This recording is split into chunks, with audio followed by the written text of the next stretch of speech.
And a perfect example of how blue no matter who is basically garbage, a New Jersey Democrat is announcing that he will be switching parties from Democrat to Republican. So now this is freshman representative Jefferson Van Drew.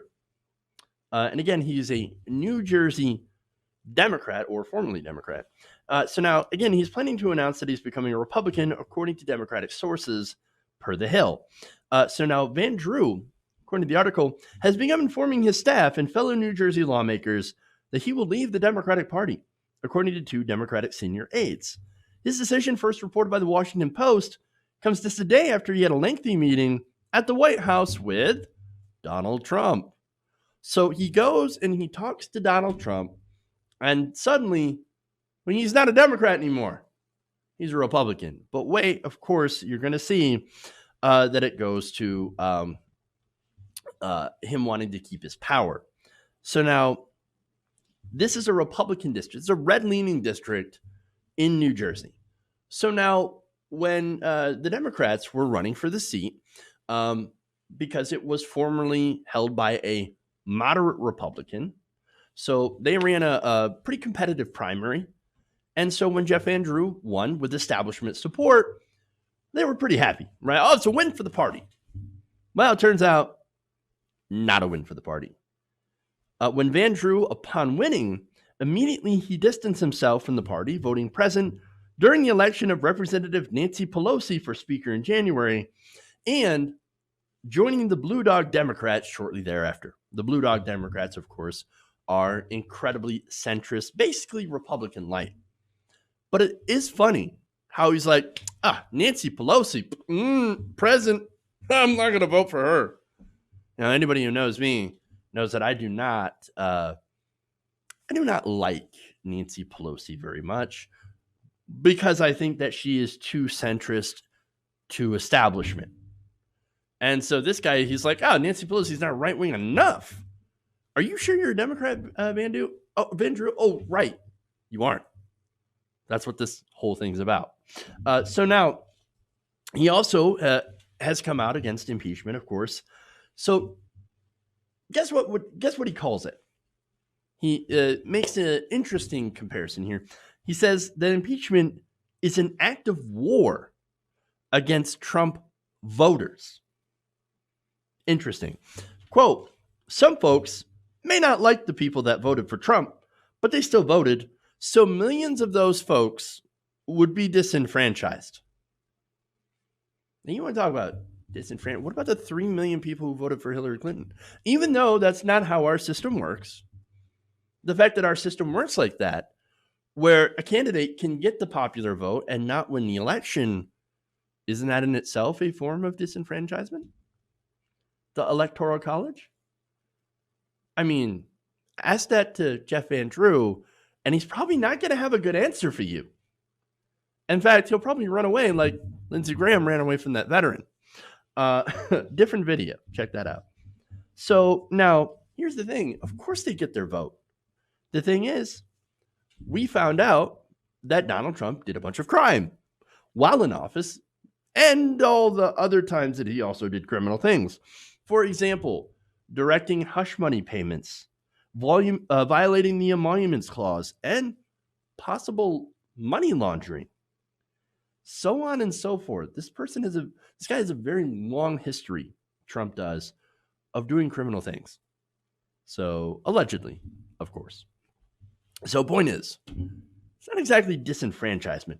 You know what disenfranchisement is? It's when black people, students, and seniors don't even get a chance to vote because they've been purged from the voter rolls. And a lot of it is, of course, Republican voter suppression. So that's real disenfranchisement. Holding the president accountable for doing allegedly criminal things and voting to remove them from office. That is not disenfranchisement. That's ridiculous. Okay, anyway. So now he also says, this just gives ammunition to Republicans, of which I will now become. Quote, all this at the end of the day, it's not going to matter because it's going to go to the Senate. At the end of the day, the Senate's going to say he's not guilty. Then he's going to speak about that a lot. So he's basically saying, Republicans, look, the Republican Party's corrupt. They're never going to vote to remove Trump. So you know it's going to be a great idea if I join the corrupt Republican Party. Ironic twists, right? But maybe not so ironic because, as I said earlier, this decision is about only holding on to his own power. In fact, internal polling obtained by the Hill notes primary voters in his district have soured on him and his anti-impeachment position. But that's, of course, not the only reason they have soured on him. It's also his horrifically Republican right-wing voting record. However, impeachment seems to be the straw that broke the camel's back. 58% of Democrats said that they wanted to nominate someone else for the seat in 2020, while only 28% said Van Drew should be renominated. The internal survey conducted by Target Smart from December 7th to December 11th also asked how many Democrats would respond if Van Drew voted no on impeachment. More than 70% of Democrats said they would be less likely to support him compared to 22% who said that they would back him. It's funny. It's almost as if he chose to join the Republicans in order to keep himself into power. Weird. Look, this is why, blue no matter who is a terrible strategy for Democrats. Why nominate someone who basically is a Republican and who votes right like a Republican? In fact, I'm going to go to a quote here from an unnamed Democratic strategist who pointed this out. Quote, he's an NRA favorite. He's passed no meaningful legislation. He's raised no money, and his own polling shows he has no chance in the election. So why not just join the Republicans then? Look, just because you have a D next to your name, and that's the whole point here, doesn't mean that you actually stand for Democratic values. So now here's the final point in this story, which is damning for the DCCC, the Democratic Party. Van Drew was basically handpicked, chosen by the DCCC in a competitive primary fight in order to represent Democrats. In fact, there's donations coming from people influential within the DCCC in order to help Van Drew's campaign. One of his opponents, by the way, was progressive, Sean Tom. Sean Tom was basically endorsed by Our Revolution, New Jersey. He said, I'm not going to take corporate money. I'm going to represent the people, and I'm not going to take big money. Well, another one was a former Cory Booker aide, William Cunningham, and retired teacher Tansy Youngblood. Now, Tansy Youngblood was featured on a Time magazine cover last month highlighting women Avengers. So they all ran against Van Drew. And a lot of them cited his 100% NRA rating and the money he took from the NRA. Now, when he was challenged on that, by the way, by a high school student, he lied to her face. I don't take any money from the NRA. No, he did take money from the NRA. And according to The Intercept, Van Drew's voting record has been very conservative. He was one of two Democrats in the state Senate to vote against gay marriage in 2012 and has supported restrictions on abortion rights and opposed the idea of making New Jersey a sanctuary city, basically making him a perfect fit for the Republican Party. And yet, here's the DCCC saying, oh, no, you got to vote for Van Drew. He's going to help Democrats. He's going to give us, help us with our majority. And he's going to vote for us, blue no matter who. Vote blue no matter who. Part of the blue wave. Except, no, he's basically a Republican. No, he's a Republican. Not basically, he's a Republican. So, look, this is who the DCCC put all their resources into instead of backing a real progressive who could have had a shot in this area. Yes, even though it runs as a red district, understand the appeal of populism. It turns out populism, kind of popular. That's the whole point.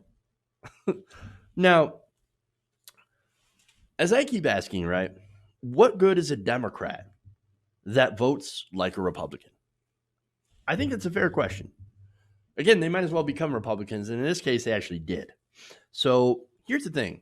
Maybe, guys, with primary season in full swing, maybe instead of focusing on the letter next to somebody's name, maybe we should look at their policy and support and vote for candidates on policy, because it seems to be pretty clear that party labels don't mean a damn thing anymore. And maybe they never have. Hey guys, hopefully you enjoyed that free video. Now I'm going to have to ask you a favor.